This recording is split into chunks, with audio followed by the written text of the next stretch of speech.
Wel, mae yna olygfa fendigedig o Aberdâr o fan hyn, yn does rhan ni'n sylwi wrth fynd heibio cerflun Caradog yma. Dyddiad i farwolaeth o 1897. Di hynny'n awgrymu felly bod oes aur o cora mawr wedi bod? Wel, oedd wrth gwrs, a'i côr enfawr, 500 leisiau, yn ei hanter 500. Ie, ar hynna yn cwrdd mewn gwahanol ganolfannau, yn dod at ei gilydd wedyn ni i ymarfer gyda'i gilydd. Ond o'n nhw yn ei hanteth yn yr 1870au. Right. Felly fydde honna wedi bod yn oes aur. Yeah. Ond dwi'n credu y peth yw, mae'n mwy nag un oes aur wedi bod yn hanes canu coral. Dwi'n gweld. Felly, o ddarllen y papurau newydd y 20au rwan, mae yna gymaint o sylw'n cael ei roi i y cystadlaethau ac y cyngherdda yma. Di hynny'n awgrymu felly fy oes aur arall yn ystod y 20au? Yn sicr, mi roedd yna oes aur arall yn y 20au, oherwydd oedd yna gorau newydd yn ymddangos. Corau cymysg yn ymddangos a chorau meibion hefyd.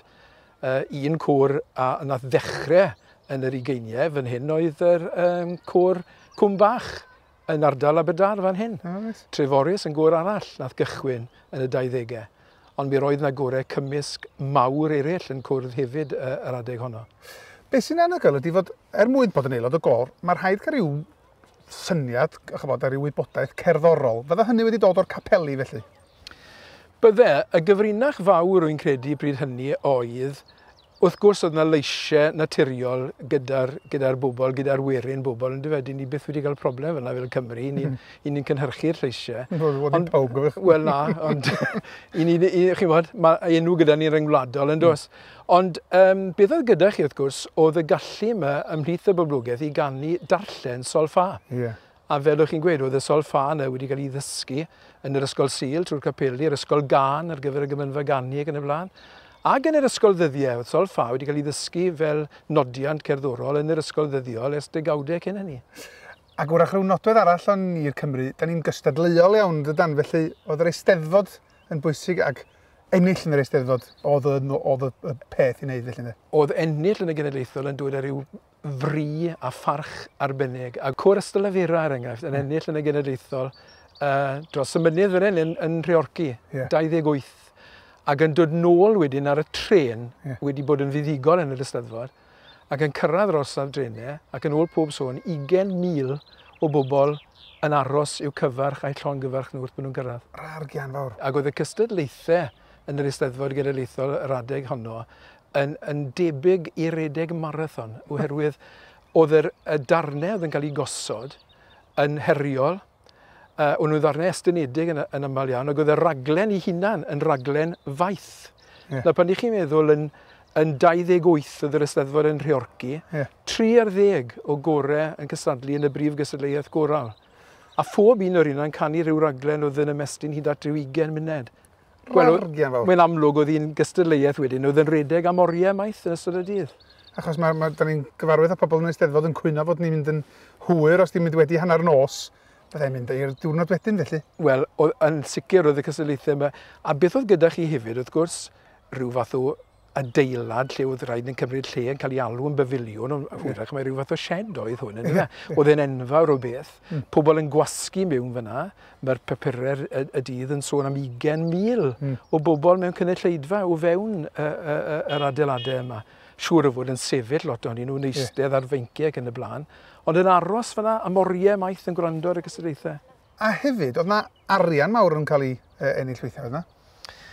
Wel, os ywch chi'n ôl i Caradog, wrth gwrs, ar y gystadleuaeth yn Llundain, mae'r gof golofn yn sôn am 1,000 o bunnoedd. Nawr, 1,000 o bunnoedd yn y 70au'r 14th ganrif ar 15. Oedd hwnna'n arian anhygoel. Chi'n meddwl, chi'n gallu codi capel go fawr i faint am 1,000 o bunnoedd yr adeg yna. Felly oedd hwnna yn ryfedd o wobor, yn dyfe. Ond dwi ddim yn credu oedd hwnna'n gyffredinol, oedd hwnna'n rhywbeth oedd yn digwydd yn Llundain ac wedi denu nawdd wrth gwrs ar gyfer y gystadleuaeth. Yn sicr fydd yna berchnogion y diwydiannau mawr trwm yn enwedig y glofaidd a diddordeb mawr mewn cadw'r werin yn ei lle. Ac mi oedd hwn wrth gwrs yn gyfnod y streiciau mawr, oedd yna streic gyffredinol yn 26. Ac os oedd y werin bobl yn canolbwyntio ar ei canu yn y gymdeithas goral, neu chwarae o offeryn yn y band pres, wel, o'n nhw ddim mas ar y strydoedd yn protestio. Wan ta, mae'r holl arian yma yn ychwanegu at y Cythraul Canu sydd yn rhywbeth da ni gyd yn glywed hyd heddiw yn dydi. Oedd hynny'n bodoliad ag yn hefyd? Oedd e'n bodoli yn ystod cyfnod caradog ac yn bellach mlaen tua diwedd y 14th ganrif ar 15 ac yn wir mewn i'r 20fed ganrif. Oedd e'n anhygoel beth oedd yn digwydd. Oedd y cwympo mas yn remp.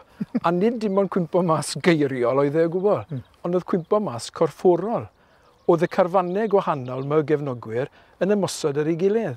A mae yna dystiolaeth o'r heddlu yn goffo cael ei galw i wahanu nhw, chi'n oedd e'n rhyfedd.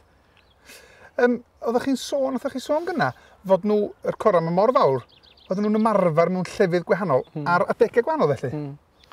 Oedd, wel chi'n meddwl, os oedd gyda chi 500 o gantorion, mae logistics y peth ar ochr weinyddol o drefnu yn heriol ofnadw, ac mae'n debyg beth oedd yn digwydd oedd fydden nhw yn ymarfer ar wahân mewn cymunedau lleol, ac wedyn fydden nhw'n dod at ei gilydd i ymarfer fel côr cyflawn. Y peth arall oedd yn digwydd yn y genedlaethol, mae'n anodd iawn i ni feddwl heddi amdano fe, ond oedd cerddorfa yn cyfeilio i'r corau mewn cystadlaethau. Waw. Ac wrth gwrs, oedd y corau yma yn awyddus i ymarfer gyda cherddorfa cyn mynd i'r genedlaethol. Argen fawr. Felly, chi'n meddwl nhw'n dod â cerddorfa a'r corau yma at ei gilydd, oedd e'n her anferthol. O pryd nath yr oes aur yma ddod i ben felly? Wel, falle bod oes aur y corau mawr wedi dod i ben, ond fydden ni'n dadle fod yr oes aur coral ddim wedi dod i ben, ac yn credu bod ni'n byw mewn cyfnod o oes aur arall o ran canu coral yng Nghymru. Corau llai falle o ran niferoedd, ond oes aur serch hynny.